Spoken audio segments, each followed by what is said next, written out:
Railway की window reservation के लिए अब आपको लंबी लंबी लाइनों में लगने की जरूरत नहीं है, क्योंकि खंडवा के केवलराम पर स्थित सकलेचा स्टेशनरी के सामने खंडवा रेलवे रिजर्वेशन सेंटर खुला है। यहां पर आकर आप विंडो रिजर्वेशन की सेवाएं ले सकते हैं। अधिक जानकारी के लिए दिए गए नंबर पर संपर्क कर सकते हैं और मौके पर जाकर दुकान पर जाकर टिकट भी बनवा सकते हैं।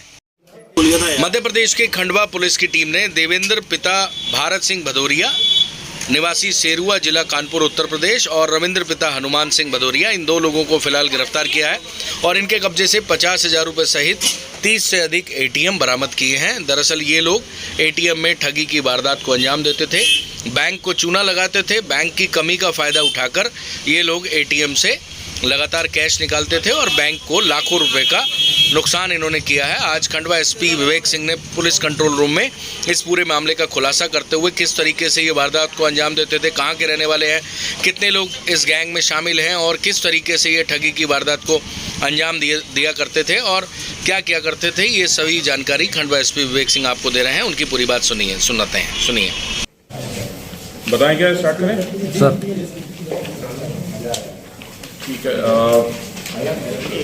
आप लोगों को जानकारी होगी, पहले भी एक ऐसी गिरोह यहाँ पे खंडवा में पकड़ी गई थी और जिसके तहत राजस्थान साइड से मेवात एरिया जुड़े थे और पुनः कुछ सूचनाएं प्राप्त हो रही थी बैंक के थ्रू इन जनरल की जो कैश है या जो पैसे हैं वो कहीं ना कहीं उसमें गड़बड़ हो रहा है। तो जिसके संबंध में बैंक मैनेजर ने हमें लिखित शिकायत दी थी और जिसके बाद लगातार टीम उसमें बनाई गई थी, पुलिस और बैंक की और जो एटीएम सर्विस केयर करते हैं उनकी, और लगातार नज़र रखी जाए। तो इसके आधार पे इन दो संदिग्धों को यहाँ पे गिरफ्तार करने के में पुलिस को सफलता मिली है, जिनके नाम देवेंद्र और रविंद्र हैं। ये जो ग्रुप है इसने तो कई राज्यों में किया ही है, एमपी के अलावा भी राज्यों में, और इसके जो जहाँ निवास है, जो कानपुर जिले के गांव सेरुआ है, उसके अगल बगल के जो कुछ गाँव हैं वहाँ के भी कई लोग अलग अलग टीम्स की 2-2, 3-3 टीम्स बना के ऑल ओवर इंडिया इस तरह की वारदातें कर रहे हैं। और जो इनको जहाँ अभी पूछताछ पता चला है कि इनको लोकेशंस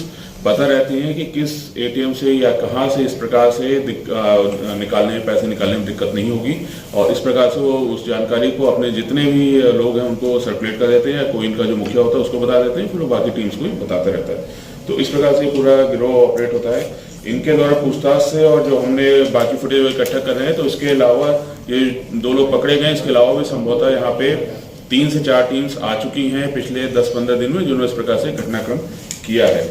और अभी जो इनके पास है 50,000 रुपये कैश मिला है, जो उस दिन जब इनको पकड़ा है उस दिन का इनका वो था, और इसके अलावा करीब 31 एटीएम कार्ड जो यहाँ पे दिखाई दे रहे हैं वो सारे इनके पास से इनको मिले हैं और अभी इनसे पूछताछ की जा रही है। इनका जो भी अकाउंट स्टेटमेंट्स है इन एटीएम कार्ड्स का, फिर बैंक से भी जानकारी ली जा रही है कि किन एटीएम्स में कहाँ कहाँ पे एरर जनरेट किए गए हैं, तो उसको भी लिंक करने की कोशिश कर रहे हैं कि ताकि पूरा जो इसका मैग्नीट्यूड है, जो इसकी मात्रा है, वो और पता चल पाए। लेकिन जहाँ तक अभी हम प्रारंभिक अंदाजा लगा सकते हैं कि कम से कम लाखों में इसका इन्होंने यहाँ पे जो ये ग्रुप्स आए हैं, इन्होंने लाखों में इस प्रकार धोखाधड़ी की है। यहाँ पे किस तरीके से ऑपरेट करते हैं मशीन? इनका मशीन ऑपरेट करने का रहता है कि कार्ड्स लेते हैं, फिर उसमें ये मैनुअली एरर जनरेट करते हैं।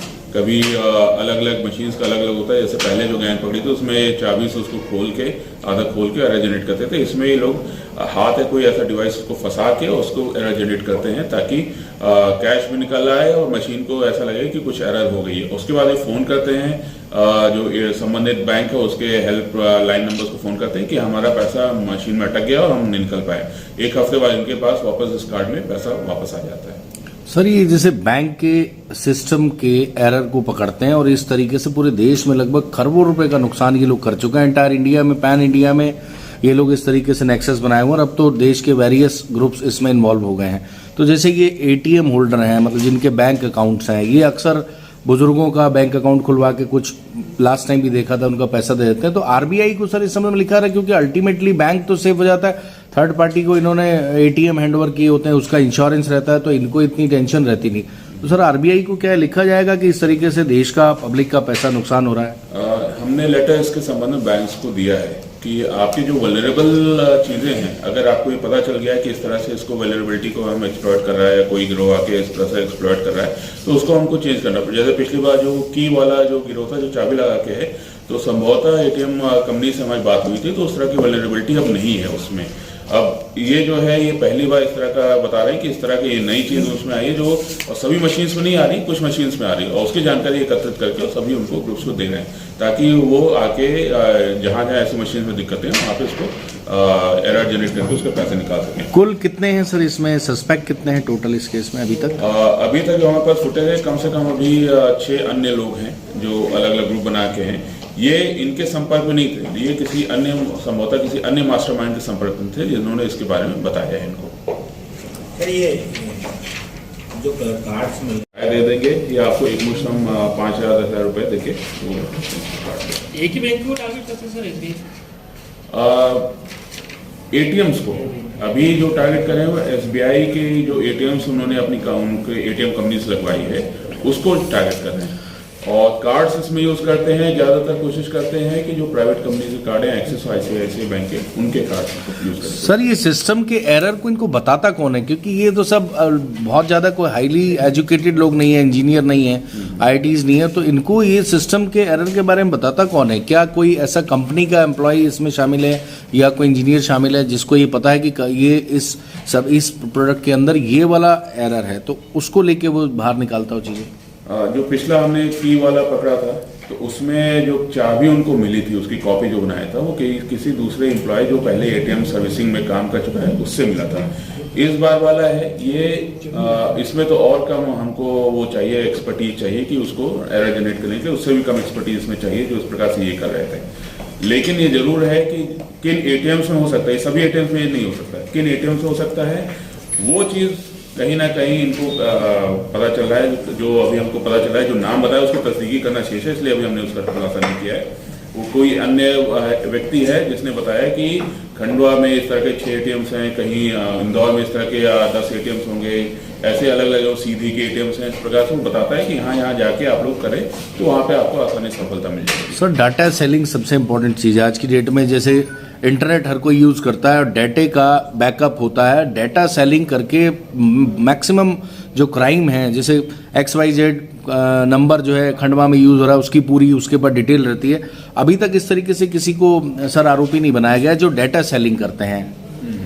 जो इसमें मुख्य आरोपी जैसे डेटा सेलिंग, तो हम लोग जनरली कहते हैं कि इंटरनेट रिलेटेड फ्रॉड्स में वो ज़्यादा आता है कि आपका काफ़ी डेटा उनके पास होगा जिससे आपको विश्वास अर्जित कर लेंगे कि भाई हो सकता है ये सही संबंधित बैंक का हो या किसी LIC फर्म का हो या किसी का आदमी हो जिससे विश्वास जनरेट होता है, उसमें ज़्यादा यूज होता है। इसमें जो डेटा सेलिंग है ये तो प्रत्यक्ष रूप से उन्होंने डेटा आपको कि उन्होंने कहीं से इकट्ठा किया, मास्टरमाइंड है, उसने कहीं से इकट्ठा किया, अपने उसके कुछ लोग घूम रहे हैं जो कर रहे हैं और उस प्रकार से उन्होंने जानकारी यहाँ पे दी है इसको।